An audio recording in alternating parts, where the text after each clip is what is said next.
Mesdames et messieurs, ravis de vous retrouver pour ce tour de l'actualité parlementaire. À cette tribune du Parlement, on parlera d'une décision de portée historique entérinée par l'Assemblée législative de transition.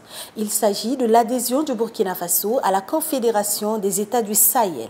Le Burkina, en s'associant au Mali et au Niger, redéfinit les contours de sa politique étrangère et s'engage dans une voie où la défense collective, la diplomatie coordonnée et le développement économique partagé sont érigés en piliers d'un avenir commun. On en parle en début d'édition.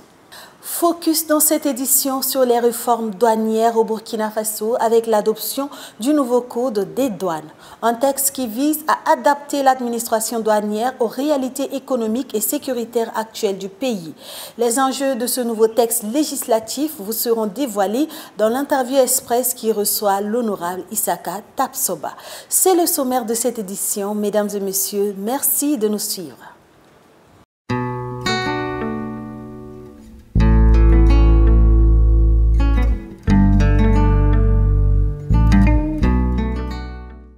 Le Burkina Faso est passé à une nouvelle étape dans l'histoire de la coopération régionale.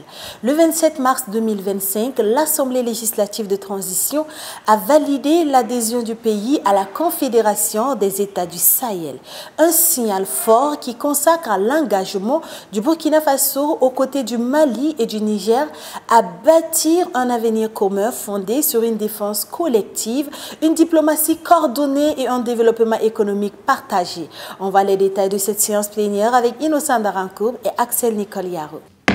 C'est officiel. Le Burkina Faso a validé son adhésion à la Confédération des États du Sahel le jeudi 27 mars 2025 par une écrasante majorité de 70 voix pour et une abstention, adoptant ainsi le projet de loi portant approbation du traité portant création de la Confédération des États du Sahel. Portée par le Burkina Faso, le Mali et le Niger, cette confédération officialisée le 6 juillet 2024 à Niamey repose sur 3 piliers fondamentaux.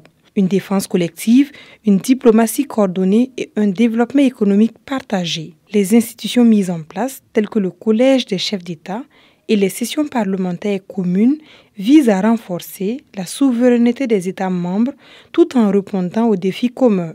La Commission des affaires étrangères, de la défense et de la sécurité reste convaincue que l'approbation du traité portant création de la Confédération des États du Sahel permettra, entre autres, à ces États membres d'œuvrer à leur rayonnement international et à la préservation de leur souveraineté, de parvenir à terme à la création d'une fédération.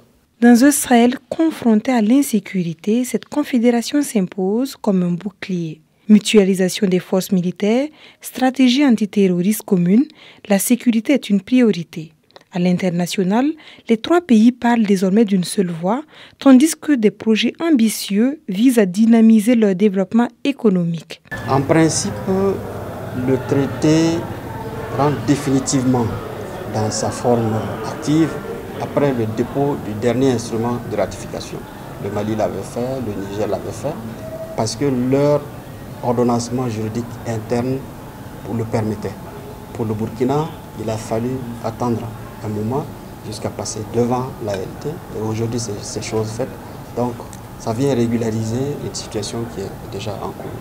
Désormais, le Burkina Faso, le Mali et le Niger avancent unis face aux défis avec pour ambition de traduire cette vision en actions concrètes. Toujours dans le volet de l'actualité parlementaire, le statut des artistes au Burkina Faso a évolué. Les députés ont adopté le 27 mars 2025 une nouvelle loi visant à mieux encadrer et protéger les professionnels du secteur. Plus qu'une simple réforme, ce texte vient renforcer la reconnaissance juridique des artistes, élargir leur protection sociale et intégrer de nouvelles catégories. Une belle avancée pour le monde de la culture burkinabé qui voit en cette loi un véritable levier pour son épanouissement, comme nous l'expliquent Innocent Darankoum et Axel Nicoliaro dans ce reportage. Le projet de loi portant statut de l'artiste a été adopté par les députés le jeudi 27 mars 2025. Depuis 2006, le Burkina Faso s'est engagé à travers la ratification de la Convention de 2005 de l'UNESCO à protéger et promouvoir la diversité des expressions culturelles. Cet engagement a conduit à l'adoption de plusieurs textes juridiques en faveur des artistes, dont le décret de 2013 portant statut de l'artiste. Cependant, après 10 ans de mise en œuvre, le diagnostic révèle les insuffisances, dont une portée juridique limitée et un champ d'application restreint, entraînant un frein à l'épanouissement des artistes burkinabés.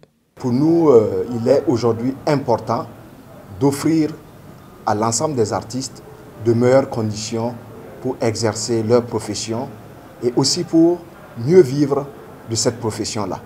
Parce que nous faisons face aujourd'hui à des réalités qui n'honorent ni l'État, ni le secteur de la culture, ni les artistes eux-mêmes, qui malheureusement, jusque-là, n'ont pas un système de sécurité sociale, ils n'ont pas de prise en charge en termes donc de retraite, si bien que beaucoup d'entre eux peinent effectivement à joindre les deux bouts. Avec ce nouveau projet, plusieurs innovations voient le jour. En effet, ce texte renforce tout d'abord la sécurité juridique tout en passant d'un décret à une loi. Ensuite, il élargit son champ d'application pour inclure les collaborateurs artistiques et les artistes en situation de handicap et intègre des mesures de protection pour les enfants artistes. À travers ce qu'on a vu ce matin, ces lois, je pense que ça va encore nous booster en tant qu'artistes, créateurs, et je pense qu'on va aller encore au-delà de ce qu'on ne nous attend pas. Le Burkina Faso place ainsi la culture au cœur de son développement en offrant aux artistes les outils pour faire rayonner le pays et contribuer à l'économie nationale. Un espoir pour les artistes burkinabés qui peuvent désormais aspirer à un environnement de travail plus harmonieux et plus décent.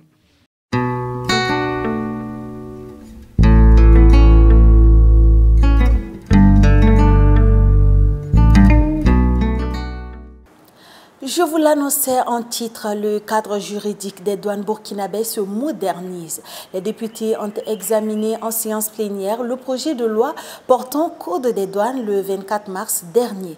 Un texte qui vise à adapter l'administration douanière aux réalités économiques et sécuritaires actuelles du pays. Qu'est-ce qui a motivé l'adoption de ce nouveau code et quelles en sont les innovations? Pour en parler, Axel Nicole Yaro reçoit l'honorable Issaka Tapsoba. Suivez. La Commission des finances et du budget a diligenté l'examen de la nouvelle loi portant code des douanes au Burkina Faso le 24 mars dernier. Exactement. Qu'est-ce qui a motivé le gouvernement à initier une nouvelle loi pour encadrer l'action de l'administration des douanes au Burkina Faso? La précédente loi portant code des douanes a été adoptée depuis 1962. Et cette loi a été révisée en 1967, en 1970, en 1992, 95 et 98. Mais malgré tout, quand vous essayez d'analyser, de 1998 à 2025, il y a eu beaucoup de choses qui sont passées sur le plan international et sur le plan national. Donc, ce qui fait que ce code n'était plus en phase avec ces environnements-là, l'environnement international et national. Alors, et quelles sont les innovations apportées par ce nouveau référentiel juridique? Il faut dire que les innovations sont à plusieurs niveaux. Pour ce qui est de la question, par exemple, du management, vous savez que nous avons adhéré à la Convention de Kyoto révisée depuis 2017. Et il est de bon temps que dans ce cours-là, ces éléments-là puissent être pris en compte pour encadrer les managements et puis naturellement les autres aspects liés à la modernisation de l'administration des douanes. Il y a la question par exemple de l'opérateur agréé et de l'opérateur économique agréé. C'est des questions de facilitation des échanges, ça permet à ces opérateurs-là de bénéficier d'un certain nombre de facilités au niveau de l'administration des douanes. Il y a les dispositions en lien avec le blanchiment de capitaux, la lutte contre le terrorisme, les armes de destruction massive, qui ont été abordées effectivement dans ce code des douanes. Alors, est-ce que vous pensez que cette nouvelle loi-là permettra de rendre les opérations douanières plus efficaces et transparentes? La question, par exemple, de l'informatisation peut avoir plusieurs effets. Parce que quand c'est informatisé, dû au fait qu'il n'y a pas de manipulation possible, ça va contribuer à rendre plus performante notre administration. Le fait aussi que la question de la corruption a été réglée dans ce nouveau code des douanes, ça veut dire qu'il n'y a pas de corruption possible. En tout cas, l'agent qui va en tout cas s'adonner à un acte de corruption serait sanctionné. L'opérateur économique également, qui s'adonnera à un acte de corruption, sera aussi sanctionné. Donc du coup, ce code des douanes, normalement, devrait permettre à l'administration des douanes d'être plus performante et plus transparente. Quelles sont vos attentes vis-à-vis du gouvernement pour la mise en œuvre de cette loi? Nous souhaitons que ce code des douanes soit appliqué parce que, comme vous le savez, c'est le dernier né des codes dans la sous-région, que ce soit au niveau de l'UEMOA, que ce soit au niveau de l'AES. En tout cas, c'est le tout dernier qui est en phase avec les standards internationaux. Et sur le plan national, ça prend en compte l'ensemble de la politique, en tout cas qui est menée actuellement, pour permettre à l'État de recouvrer les recettes au profit du budget de l'État.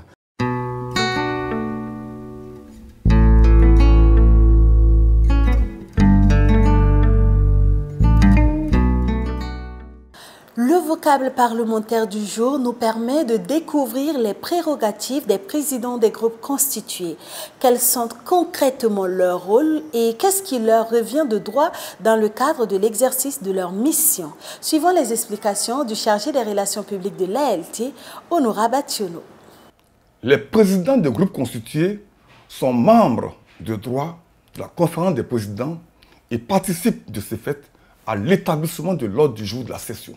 Il peut soumettre à la conférence des présidents des propositions relatives à l'ordre du jour. Les présidents de groupe disposent par ailleurs d'un grand nombre de prérogatives dans le déroulement de la procédure législative et la tenue de la séance plénière. Concrètement, ils peuvent demander la création d'une commission spéciale, obtenir de droit une suspension des séances pour réunir leur groupe.